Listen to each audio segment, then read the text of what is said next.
इसी बारे में मज़ीद तफसीलात जानने के लिए हमने राब्ता किया है नुमाइंदे जी न्यूज़ ज़मीर हुसैन से। जी ज़मीर, बताइएगा क्या तफसीलात है? जी बिल्कुल, स्पेनिश रेजिडेंट कार्ड से मुतल्लिक आला सतह का खसूसी इजलास हुआ है जिसमें अहम फैसले किए गए हैं। वफाकी वजीर दाखिला मोहसिन नकवी और वफाकी वजीर ओवरसीज पाकिस्तानी सालिक हुसैन ने इजलास की सदारत की है। इजलास में वजारत दाखिला की जानिब से बैरून मुल्क मुकीम पाकिस्तानियों को कानूनी तहफ़्फ़ुज़ और सहूलतों की फराहमी के अज़्म का जो है वो इआदा किया गया है। वजारत खारजा की जानिब से स्पेनिश रेजिडेंट कार्ड के अमल को मुकम्मल सपोर्ट की यकीन दहानी करवाई गई है।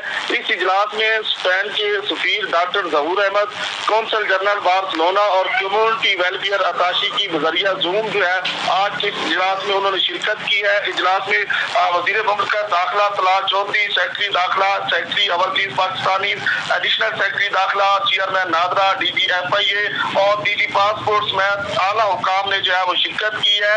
और इस इजलास में स्पेन में पाकिस्तान के सफीर डॉक्टर जहीर अहमद ने स्पेनिश रेजिडेंट कार्ड बारे तफसीली तौर पर जो है ब्रीफिंग दी है और ब्रीफिंग में उन्होंने बताया है कि ये पॉलिसी सियासी पनाह हासिल करने वालों के लिए नहीं है। कैरेक्टर सर्टिफिकेट और दीगर मतलूबा दस्तावेजात की फराहमी लाजमी करार दी गई है। अहले अफराद को इब्तदाई तौर पर 1 साल के लिए रेजिडेंट कार्ड जारी किया जाएगा और 7 से 8 साल मुकम्मल करने पर मुस्तकिल रिहाइश और शहरियत का रास्ता। जी ठीक है ज़मीर हुसैन, बहुत शुक्रिया आपका।